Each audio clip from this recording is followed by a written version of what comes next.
রাতের তৃতীয় প্রহর। সহসা তন্দ্রাচ্ছন্ন ধরনের বুক ছিঁড়ে প্রতিটি মসজিদের মাইকে ভেসে আসলো জাগরণের আহ্বান। একে একে প্রতিটা ঘর কৃত্রিম আলোয় আলোকিত হয়ে উঠল। জেগে উঠল পুরো শহর। এটাই যেন রমাদানের সবচেয়ে অমায়িক দৃশ্য। তাহাজ্জুদের নামাজ আদায় করে রুমে প্রবেশ করলো হুমায়রা। নামাজে যাওয়ার আগেও কৃষাণকে একবার ডেকে গেছে, তবে কোনো সাড়া মেলেনি। এবার যেভাবেই হোক মানুষটাকে জাগাতে হবে। ধীর পায়ে বিছানার দিকে এগিয়ে গেল সে। ঘুমন্ত স্বামীর উদ্দেশ্যে মিহিস্বরে ডাক ছুড়ল। শুনছেন? কোনরূপ সাড়া শব্দ পাওয়া গেল না কৃষাণের তরফ থেকে। এবার খানিক ঝুঁকে মানুষটার বাহু আলতো হাতে ঝাঁকিয়ে বলল, শুনছেন? স্যারের সময় হয়ে গেছে তো, উঠুন। কথাখানা সম্পূর্ণ করতে পারল না রমণী। এর আগেই তার পেল ভাতখানার কবজি চেপে ধরল কৃষাণ। কিছু বুঝে ওঠার আগেই মানুষটার শক্ত হাতের টানে তাল সামলাতে না পেরে আছড়ে পড়ল তার উপর। ঘটনার আকস্মিকতায় হতচকিত হতভম্ব হয়ে চোখ বড় বড় করে হাতের মালিকের পানে তাকালো হুমায়রা। কৃষাণের চোখ বন্ধ, ভ্রুজোড়া কুঁচকানো। ওভাবেই ঘুম জড়ানো কণ্ঠে বলল, রাত বেরোতেই শুনছেন শুনছেন বলে মাথা খাচ্ছিস কেন আমার? জেগে দেখো শান্তি পায় না? এখন ঘুমের রাজ্যে চলে এসেছিস। এই আমিটাকে আর আমার হয়ে থাকতে দিবে না তুই? স্তব্ধ হলো মেয়েটা। বিমূঢ় চিত্তে তাকিয়ে রইল ঘুমন্ত পুরুষটির পানে। শুষ্ক ঢোক গিলে কণ্ঠ খাদে নামিয়ে বলল, আপনি না বললেন রোজা রাখবেন? কথার মাঝেই নড়েচড়ে উঠল। শরীরে কারো নড়চড় উপলব্ধি করতেই তন্দ্রাচ্ছন্ন আঁখি যুগল মেলে তাকালো কৃষাণ। সন্নিকটে আবিষ্কার করল একটা মায়াবী মুখ, যে মুখটি আজকাল তার কল্পরাজ্যেও রাজ করা শুরু করেছে। ছেলেটা হুট করেই বলে উঠল, এত অবাধ্য কেন তুই? এত এত নিষেধাজ্ঞা প্রত্যাহার করে চুপ করে আমার নিষিদ্ধ রাজ্যে ঢুকে গেলে? বের করতে চাইলে বের হচ্ছিস না। এখন কি করি বলতো? টানা টানা ঘন কালো হৃদয়ের মাঝে ভাঁজ পড়ল দ্বিধান্বিত কণ্ঠে প্রশ্ন, কোন রাজার কথা বলছেন? আপনার নিষেধাজ্ঞা কখন প্রত্যাহার করলাম? উত্তর করল না কৃষাণ। কিয়ৎক্ষণ শান্ত দৃষ্টিতে তাকিয়ে থেকে হুমায়রাকে হাতের বাঁধন থেকে মুক্ত করে নির্লিপ্ত কণ্ঠে বলল। কিছু না, সর এখান থেকে। সাথে সাথেই কৃষাণের থেকে নির্দিষ্ট দূরত্বে চলে এলো হুমায়রা। ফ্লোরের দিক তাকিয়ে জিজ্ঞেস করলো, আপনার খাবার কি এখানে এনে দেব? হুম। বলে শোয়া থেকে উঠে ওয়াশরুমে চলে গেল কৃষাণ। নাজমিন বেগম ও ইয়াসমিন বেগম একসাথে ড্রয়িং রুমের দিকে আসছিলেন। তখনই দেখতে পেলেন হুমায়রা খাবার হাতে নিজ কক্ষের দিকে যাচ্ছে। নাজমিন বেগম, হুমায়রা কি আমাদের সাথে খাবে না? জি বড়াম্মু, আমি আপনাদের সাথেই খাবো, এগুলো ওনার খাবার। কৃষাণ উঠেছে নাকি? রোজা রাখবে? অবিশ্বাস্য কণ্ঠ ভদ্রমহিলার, যেন আকাশ থেকে পড়েছেন তিনি। পৃষ্ঠে শোনা গেল হুমায়রার বিশ্বাসী স্বর। হুম। এক পশলা খুশির জোয়ারে ঠোঁট প্রসারিত হলো নাজমিন বেগমের। তিনি ছোট চায়ের দিকে তাকিয়ে উচ্ছ্বাসিত গলায় বললেন, দেখেছো ইয়াসমিন, আমাদের ছেলের কিন্তু ভালোই উন্নতি হচ্ছে। উন্নতি হলেই ভালো। চোখে মুখে গাম্ভীর্যতা বজায় রেখেই জবাব দিলেন ইয়াসমিন বেগম। ভিতরে ভিতরে বেশ খুশি হলেও সেটা প্রকাশ করলেন না। হুমায়রার উদ্দেশ্যে বললেন, তাকে খাবার দিয়ে তাড়াতাড়ি এসো।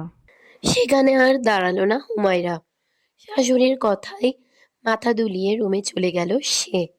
অতঃপর কৃষাণের খাবার রেখে আবারও ড্রয়িং রুমে ফিরে এলো। উমরদের বাসা থেকে মসজিদের দূরত্ব মাত্র মিনিট খানেকের রাস্তা, যার দরুন খুব সহজেই কোনোরূপ অসুবিধাহীন আসা যাওয়া করতে পারে সে। প্রথমে একবার গিয়ে সবাইকে সাহারির জন্য আহ্বান জানিয়ে বাড়িতে এসে খেয়ে গেছে। পরপর ইমামতি করে আবারও বাসায় ফিরেছে।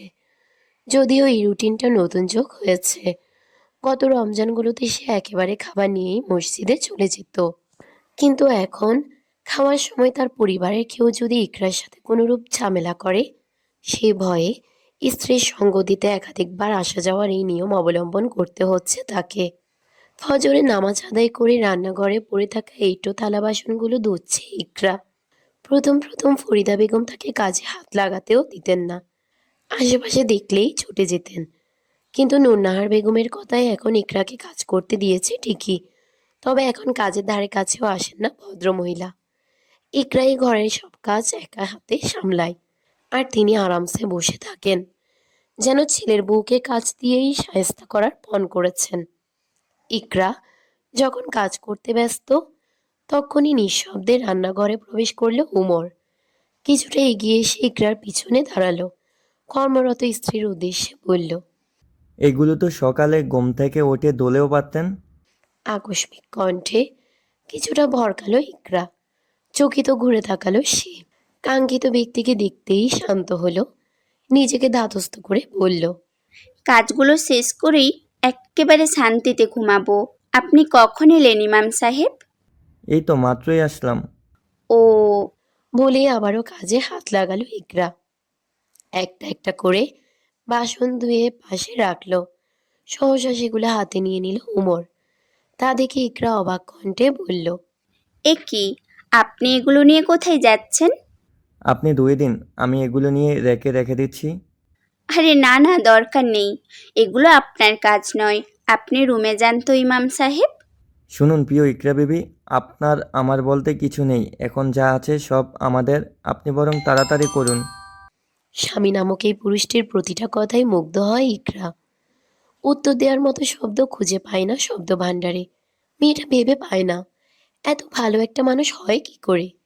সে আনমনেই প্রশ্ন করে বসল। আপনি এত ভালো কেন? ইকরার এহেন কথায় কিছুক্ষণ চুপ রইল উমর। পরপরই ইকরার দিক খানিক ঝুঁকে দুষ্ট স্বরে বলল। এইভাবে তাকিয়ে থাকবেন না ইকরা বিবি, আপনার সরল চাহনি আমার অন্তরাত্মাকে গরল করে দেয়। এখন কিন্তু রমজান মাস। মানুষটার বলা অপ্রত্যাশিত বাক্যগুলো কর্ণপাত হতেই থতমত খেল ইকরা। মুগ্ধ দৃষ্টি পরিণত হলো কুণ্ঠিত দৃষ্টিতে। মাথা নিচু করে তড়িৎ কাজে লেগে পড়ল মেয়েটা। কপোলদ্বয় লালিত হলো লজ্জায়। তার কাণ্ড দেখে মুচকে হাসলো উমর। পরপর স্ত্রীর কাজে সেও হাত লাগালো। এ বেলায় আর কিছু বলার সাহস করলো না ইকরা। ঘড়ির কাঁটা যখন টিক টিক করে সকাল 11টায় পৌঁছেছে, ঠিক তখন ঘুম ভাঙল কৃষাণের। সাহারির পর লম্বা একটা ঘুম দিয়েছে সে।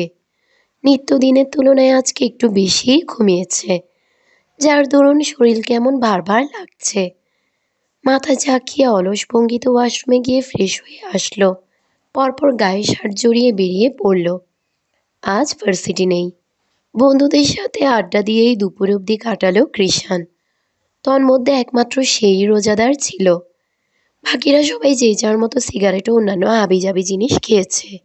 তবে আড্ডার পুরোটা সময়ই কৃষাণ কিছু মুখে দেয়নি, কারণ হিসেবে বলেছে তার ভালো লাগছে না। রোজার কথা কাউকেই বলেনি। বিকেলের দিকে রুমে বসে পায়চারি করছে কৃষাণ। ক্ষুধায় পেটের ইঁদুর দৌড়াদৌড়ি করছে তার।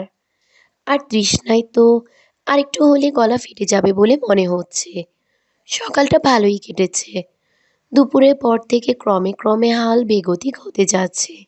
যাই একটু ঘুমিয়েছিল সময় অতিক্রমের জন্য, তবে সেটাও ক্ষুধার জ্বালায় বেশিক্ষণ টিকেনি। হাতে থাকা মোবাইলে আবারও সময় চেক করলো ছেলেটা।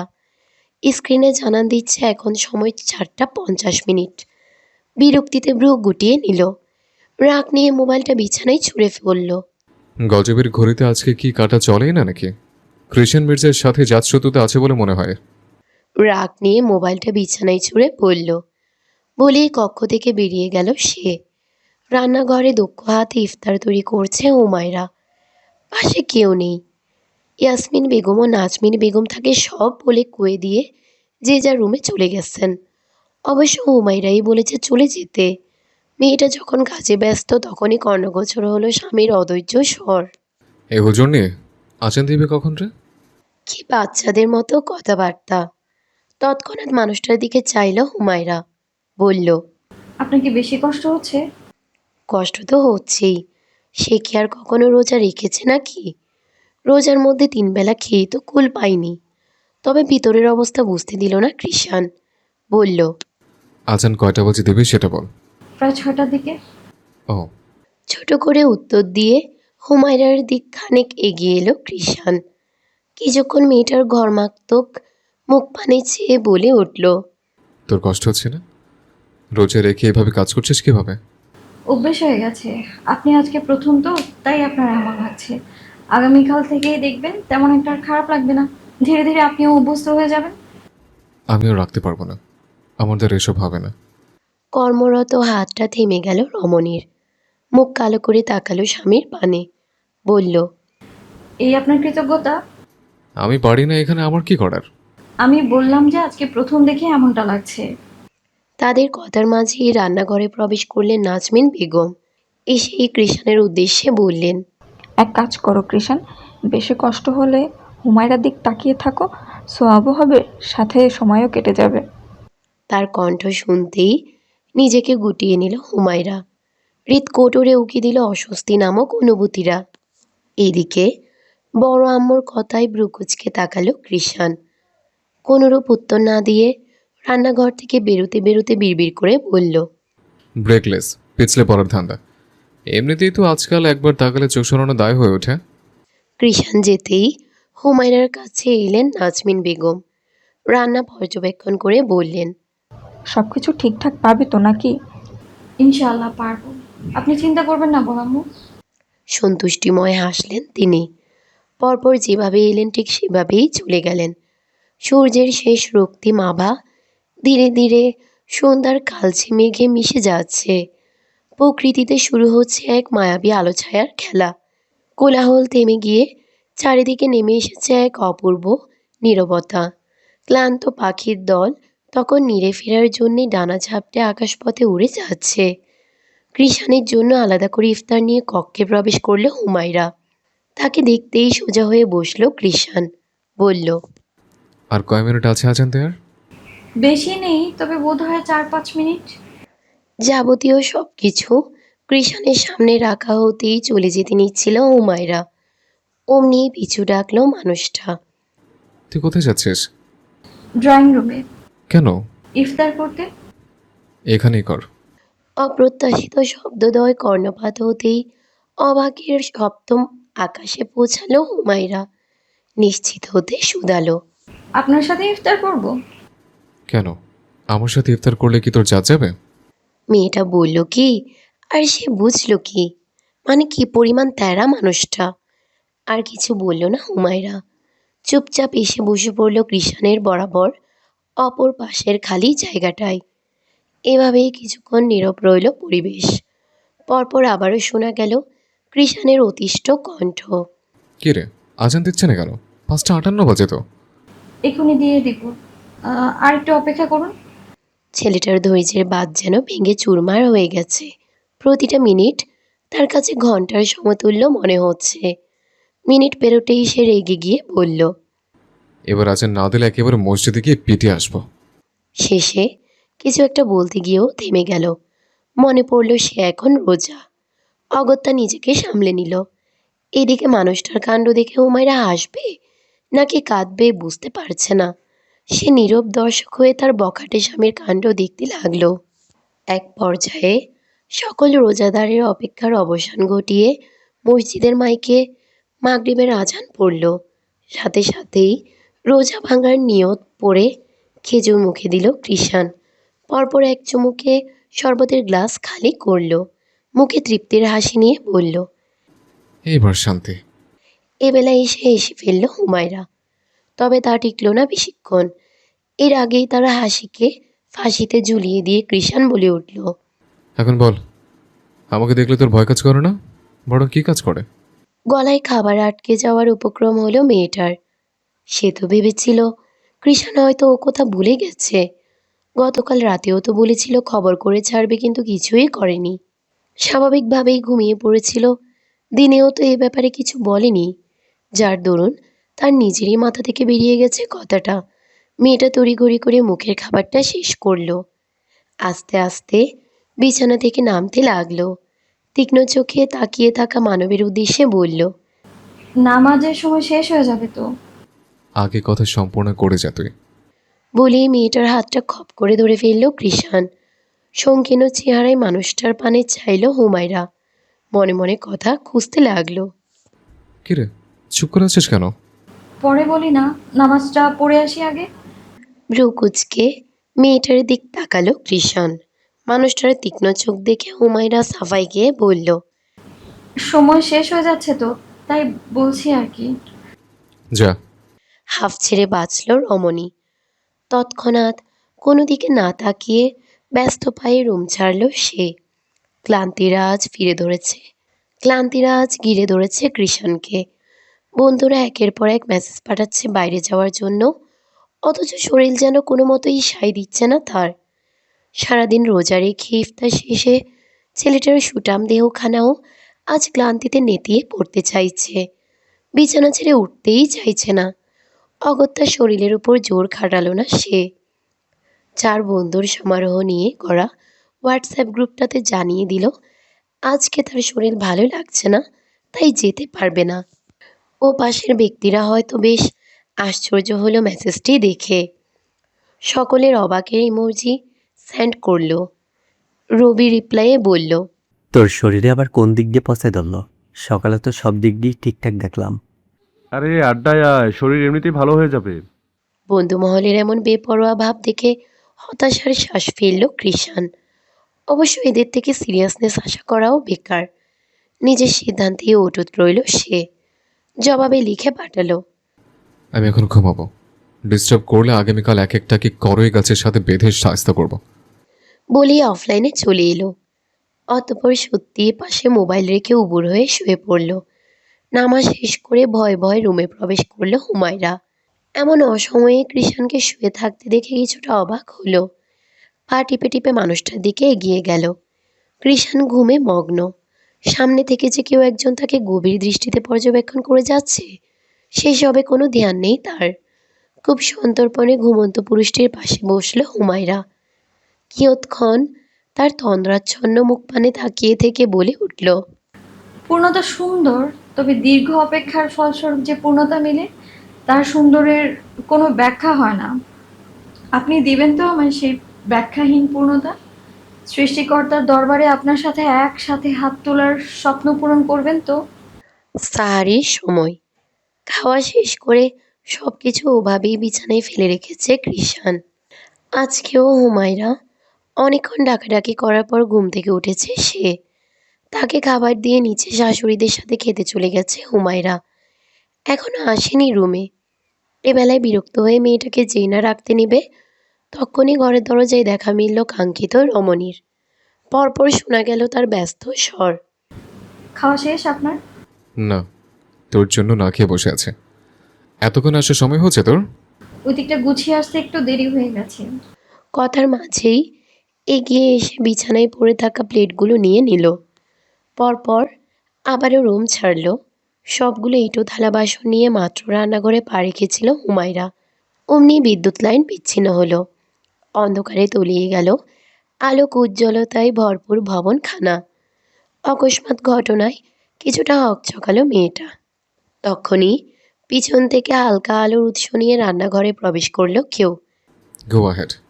কৃষাণ মির্জা ইজ বিহাইন্ড। মানুষটার আশ্বস্ত কণ্ঠ কর্ণপাত হতেই নিশ্চিন্ত হলো হুমায়রা। পরপর মুচকি এসে কাজে লেগে পড়ল। এর মাঝেই ভেসে আসলো কৃষাণের গম্ভীর স্বর, কথাটার বললি না তুই? আমি তখন বলার জন্য রুমে গিয়েছিলাম, কিন্তু আপনি ঘুমিয়েছিলেন। তো এখন বল। এখন? হুম। পরে বলে হয় না? বড় লাগবে না তোর কচুর কথা। হুমায়রাও তাই করল। কিছু বলল না সে, চুপচাপ কাজ করতে থাকলো যেন কিছুই হয়নি। ভ্রুকুচকে পুরোটা সময় তার দিকে তাকিয়ে রইল কৃষাণ। তবে সেও দ্বিতীয়বার কিছু জিজ্ঞেস করলো না। পরদিন সকালে বড় একটা মাঠে বন্ধুদের সাথে আড্ডায় বসে আছে কৃষাণ। যে যার মতো কথা বলে যাচ্ছে। কৃষাণ ফাঁকে ফাঁকে কিছু বলে পুরোটা সময়ই চুপ থেকে কাটাচ্ছে। কথার মাঝে হঠাৎ নিজের হাতের সিগারেটে একটা টান মেরে সেটা কৃষাণের মুখের সামনে বাড়িয়ে দিল অভি। সাথে সাথেই শুনতে পেল কৃষাণের অপ্রত্যাশিত নিষেধ বার্তা, খাবো না আমি, দূরে সরা। কিরে মামা, ঘটনা কে? তুই রোজাদারদের মতো কোনো কিছু মুখে নিচ্ছিস না কেন দুদিন ধরে? ইচ্ছে নেই তাই। সিগারেট খাওয়ার ক্ষেত্রে কৃষাণ মির্জার ইচ্ছে নেই, এটাও বিশ্বাস করতে হবে আমাদের। আসল ঘটনা খুলে বলো বন্ধু। তোমার ওই শুনছেন নারীর জন্য সিগারেট ছেড়ে দিয়েছিস নাকি? কথাটা বলতে দেরি, অথচ ছেলেটাকে সপাটে লাথি বসাতে দেরি হলো না কৃষাণের। শুধু লাথি মেরেই শান্ত হলো না, দু হাতে কলার চেপে ধরে শক্ত কণ্ঠে বলল। একবার বলেছি না এই শব্দটা মুখে নেবে না? হঠাৎ আক্রমণে ভড়কে গেল বাকিরা। রবি বেচারার অবস্থা তো নাজেহাল। সে যে কেন বারবার বাঘের গুহায় হাত ঢুকাতে যায়। ক্ষমা দোস্ত ক্ষমা, আমি ভুলে গিয়েছিলাম, ছাড় আমায়। আমার ভবিষ্যৎ বউটাকে বিধবা করিস না। নিজেকে ছাড়ানোর চেষ্টা চালিয়ে কাঁদো কাঁদো মুখে বলল রবি। অবি ও সাইফুল এগিয়ে এসে বহু কষ্টে কৃষাণের থেকে রবিকে ছাড়িয়ে নিল। অবশ্য কৃষাণ চেয়েছে বলেই ছাড়াতে পেরেছে, নয়তো কৃষাণ মির্জার হাত থেকে রেহাই পাওয়া দুষ্কর। কিরে কৃষাণ, আজকাল কথায় কথায় এভাবে হাইপার হয়ে যাস কেন তুই? আর ওই শব্দটায় এমন কি আছে যার জন্য এটা মুখে নেওয়া যাবে না? ওই একটা নাকি এমন কিছু আছে যা কৃষাণ মির্জার দুনিয়াকে থমকে দেওয়ার ক্ষমতা রাখে। স্তব্ধ হলো তিনটি মানব। মায়ের খেয়ে নেতিয়ে থাকার নাটক করা রবিও তড়িৎ উঠে বসল। এর মানে তুই পাক্কা প্রেমে পড়েছিস মামা? কার প্রেমে পড়লি বল না। জানি না। কণ্ঠ সিংহে তুলে বলল। নাক মুখ ছিটকালো তিন বন্ধু। মনে মনে কৃষাণের 14 গোষ্ঠী উদ্ধার করল, তবে মুখ দিয়ে কিছু বলার সাহস পেল না। কিছুক্ষণ মুখ থেকে অভি প্রসঙ্গ পাল্টে বলল। আচ্ছা ওসব বাদ, এখন সিগারেট খা। বলেই সিগারেটটা একেবারে কৃষাণের মুখে ঢুকিয়ে দিতে নিল। তৎক্ষণাৎ ছিটকে দূরে সরে গেল কৃষাণ। মুখ ফসকে বলে উঠল। লাফাঙ্গা আমি রোজা। বড়সড় একটা বজ্রপাত পড়ল যেন কৃষাণের বন্ধু মহলের উপর। বাক্যখানা শ্রবণগোচর হতেই 480 ভোল্টেজের ঝটকা খেল তারা। রবি যেভাবে সোজা হয়ে বসেছিল ঠিক সেভাবেই আবার চিত হয়ে মাটিতে লুটিয়ে পড়ল। অবির হাত থেকে সিগারেটখানা পড়ে গেল। সাইফুলের যেন পায়ের তলা থেকে মাটি সরে গেল। কিছুক্ষণের জন্য রোবট হয়ে রইল ছেলেগুলো। ওভাবেই কাটল অনেকটা সময়। সহসা রবি এক লাফে উঠে বসল, সাইফুলের উদ্দেশ্যে বলল। মামা, আমারে পথ দেখা, আমি মনে হয় ভুল চেম্বারে চলে এসেছি। বন্ধুদের এমন রিয়েক্টে বিরক্ত হলো কৃষাণ। এই জন্য এদের কিছু বলতে চায়নি। বিরক্তিতে বসা থেকে উঠে ডিরেক্ট হাঁটা ধরল ছেলেটা। পেছন থেকে শুনতে পেল বন্ধুদের বেকার আর্তনাদ। মামা, তুই কিভাবে পারলি আমাদের না জানিয়ে এত বড় কাজটা করতে? আমাদেরকে রেখে কিভাবে ভালো হয়ে গেলি তুই? পিছন ফিরে তাকালো না কৃষাণ, নিজের মতো এগোতে থাকলো। দুপুরের নীরবতা তখন ঘিরে ধরেছে মির্জা বাড়ির প্রতিটি কোণকে। শোরগোলে পরিপূর্ণ থাকা ড্রয়িং রুম তখন এক অদ্ভুত নিস্তব্ধতার রূপ ধারণ করেছে। মনে হচ্ছে যেন বাড়িতে মানুষের কোনো আনাগোনাই নেই। মানবশূন্য ড্রয়িং রুম পেরিয়ে নিজ কক্ষে প্রবেশ করল কৃষাণ। সেখানেও একই নীরবতা বিরাজ করছে। কক্ষটিতে সম্পূর্ণ শান্ত রূপ দিয়ে বিছানার একপাশে গুটিসুটি মেরে ঘুমিয়ে আছে হুমায়রা। নিদ্রা রাজ্যে মগ্ন সেই ঘুমন্ত পরীর দিক এক পলক তাকিয়ে সরাসরি ওয়াশরুমে ঢুকে গেল কৃষাণ। বেশ সময় করেই শাওয়ার নিল। ওয়াশরুম থেকে বেরিয়েও হুমায়রাকে একই অবস্থায় দেখতে পেল। হাত দিয়ে চুলগুলো ঝেড়ে করিডোরের দিকে এগুলো কৃষাণ। ফিরে এলো মিঠুকে নিয়ে। বিছানায় বসে মিঠুকে নিজের কোলে বসিয়ে রাখল। এর মাঝেই সহসা কৃষাণের কোল থেকে নেমে হুমায়রার দিক দৌড় দিল মিঠু। অমনি এক ঝটকায় তাকে দূরে সরিয়ে আনলো কৃষাণ। মুখের সামনে এনে ক্ষীণ স্বরে শাসিয়ে বলল। আরেকবারে অপরাধ করার সাহস দেখলে তোর কান দুটো কেটে দেব। প্রাণীটি কিছু বুঝল না। সে অবস্থিত্তে ড্যাব ড্যাব করে তাকিয়ে রইল মহাজনের পানে। তা দেখে কৃষাণ প্রাণীটিকে ঘুরিয়ে হুমায়রার দিকে করল। নিজেও ঘুমন্ত রমণীর পানে তাকিয়ে বড্ড ক্ষীণ স্বরে বলল। এই যে ঘুমন্ত মায়াবিনীকে দেখতে পাচ্ছিস, এটা তোর মহাজনের হৃদগহিনী লুকানো হৃদকটুরের মায়াবিনী। সুতরাং এই মায়াবিনীর কোনো কাজে ব্যাঘাত ঘটালে তোকে কঠিন শাস্তি পেতে হবে, বুঝছিস? কৃষাণ মির্জার এমন প্রেমময় বাক্য শোনার পর প্রাণীটি যদি কথা বলতে পারত তাহলে হয়তো নিশ্চিত বলে উঠত, বউকে বউ বলে মানে না। আবার ঘুমিয়ে থাকলে কি প্রেম, ব্যাটা আস্ত খচ্চর। শোন মিঠু, ভাবছি মনের সাথে আর জোর জবরদস্তি করবো না। মন যা চায় তাই মেনে নেব। মন যদি মায়াবিনীকে ভালোবাসতে চায় তবে আর বাধা দিব না। এবার না হয় ভালোবেসেই ফেলবো, কি বলিস? নিস্তব্ধ ঘরটিতে শুধু একটা মাত্র কণ্ঠই শোনা গেল। অবুঝ প্রাণীটির সাথে কৃষাণ মির্জার এই স্বীকারোক্তির সাক্ষী হয়ে রইল বন্ধ কক্ষের চারটি দেয়াল। ঘুমের মাঝে সহসা কিছুটা নড়ে চড়ে উঠল হুমায়রা। তার ঘুম ভাঙার আগাম বার্তা বুঝতেই নিজেকে সংযত করে সোজা হয়ে বসল কৃষাণ। ঘুম ঘুম চোখ জোড়া পিটপিট করে চোখ খুলে তাকালো হুমায়রা। তার একেবারে সন্নিকটে বসেছিল মিঠু। সদ্য ঘুম ভাঙা চোখগুলো মিঠুর লাল বর্ণ চোখে পড়তেই ভরকে গেল মেয়েটা। তৎক্ষণাৎ কোনো কিছু না ভেবেই পিছিয়ে গেল। একেবারে সাইডে শোয়াই অমনি বিছানা থেকে পড়তে নিল। তবে এর আগেই মিঠুকে সরিয়ে একজোড়া বলিষ্ঠ হাত এসে আগলে নিল তার ছোট্ট দেহখানা। ভয়ে চোখ মুখ খিচে সেই হাতের মালিকের গলা পেঁচিয়ে ধরল হুমায়রা। পরপরই শুনতে পেল তার ধমকের স্বর। এইভাবে কোনা এসে শুয়েছিস কেন? পড়ে হাত পা ভেঙে আমার কোলে চড়া ধান্দা করছিস নাকি?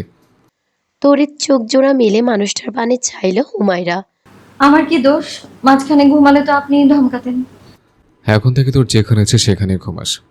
এমনিতে আর দূরত্ব রাখা সম্ভব হয়ে উঠবে না যা দেখছে। শেষের কথাটা বিড়বিড় করে আপন মনে বলল, যার দরুন হুমায়রার কর্ণপাত হলো না। সে প্রথম কথার পৃষ্ঠেই নিশ্চিত হতে বলল। পাক্কা? ভ্রু কুঁচকে চাইল কৃষাণ। পরপর হুমায়রাকে বিছানার একদম মাঝখানে শুয়ে দিয়ে বলল, পাক্কা। মানুষটার কাণ্ড দেখে তবদা খেল হুমায়রা। অবাক দৃষ্টিতে পর্যবেক্ষণ করতে লাগলো তার বখাটে পুরুষটিকে। তখনই শুনতে পেল সেই চিরপরিচিত তেরা স্বর। তবে এখন কিন্তু রমাদান মাস। 3 মাইল না হয় বাদে দিলাম, 3 ইঞ্চি হলে দূরত্ব রাখার চেষ্টা করিস। 3 মাইল 2-3 ইঞ্চি। চোখ বড় বড় হয়ে গেল মেয়েটার। সেসবে পাত্তা না দিয়ে রুম থেকে বেরিয়ে গেল কৃষাণ। মানুষটার যাওয়ার পানে চেয়ে হঠাৎই ফিক করে হেসে দিল হুমায়রা। পরপর সৃষ্টিকর্তার উদ্দেশ্যে সন্তুষ্টি প্রকাশ করে বলল, শুক্রিয়া আমার প্রিয় রব। আজকেও ইফতারের পর একই হাল হলো কৃষাণের। অলসতা কাটিয়ে এবারও বাইরে যাওয়া হয়ে উঠল না। আর না তো খাওয়া হলো তার নিত্যদিনের অভ্যাসে পরিণত হওয়া সেই হারাম অখাদ্যগুলো। এভাবেই এক ইবাদত পালন করে অন্যান্য পাপ থেকেও অজান্তেই দূরে সরে আসতে লাগলো বখাটে কৃষাণ।